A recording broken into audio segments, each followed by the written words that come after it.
one of the things that really stood out to me, I found a quote from Denny where you were a 2-year captain. Is that right?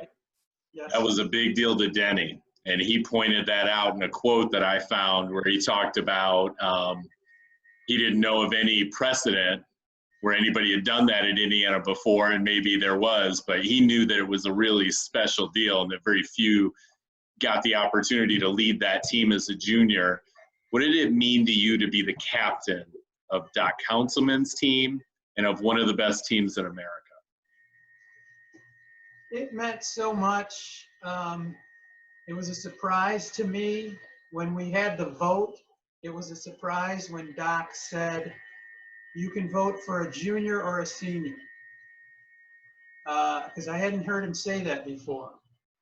And then when, we took the vote privately, and then he said, okay, the captains next year are Tony and Doug, I was shocked. And then Doc pulled me aside and he said, there's been 2 other guys who were captains their junior year. One was named Gary Hall and one was named Mark Spitz.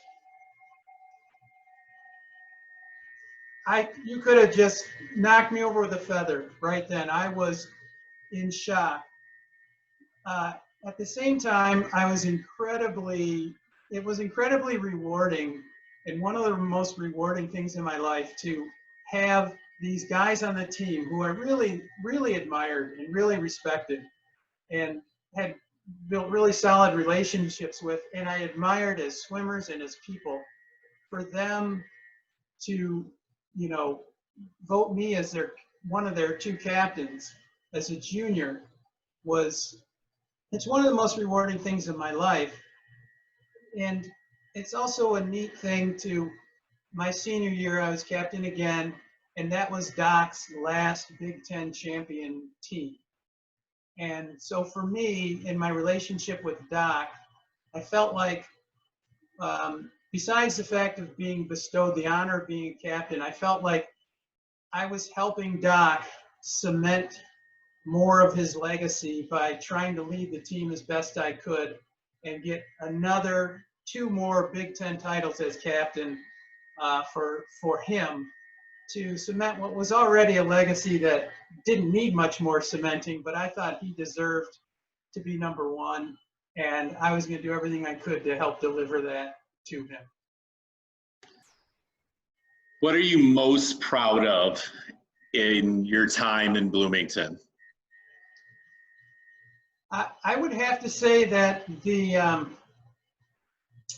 those relationships that I developed with not only Doc, but his wife Marge, and my teammates, especially the class that I came in with, Indiana had lost the Big Ten title when I was a senior in high school to Iowa, and Iowa was supposed to be the future of the Big Ten, and we came in with an incredibly strong freshman class. Included in that class was Alex Bauman, the 1984 gold medalist, double gold medalist. He left the middle of our freshman year to do what a lot of guys do now, which is to go back to Canada, not go to school, and just prep for the Olympics, which was a good choice for him because, he knocked it out of the park in '84. But I came in with a class of guys that we had one goal in mind, was to bring Indiana back to the top of the Big Ten and try and make some noise nationally. If Alex had stayed, we really could have been more of an NCAA threat because he would have helped point-wise. You need a real high achiever to compete at the NCAAs. But we did get the Big Ten championship back. We ended up with 3 while I was there, my sophomore, junior, and senior years.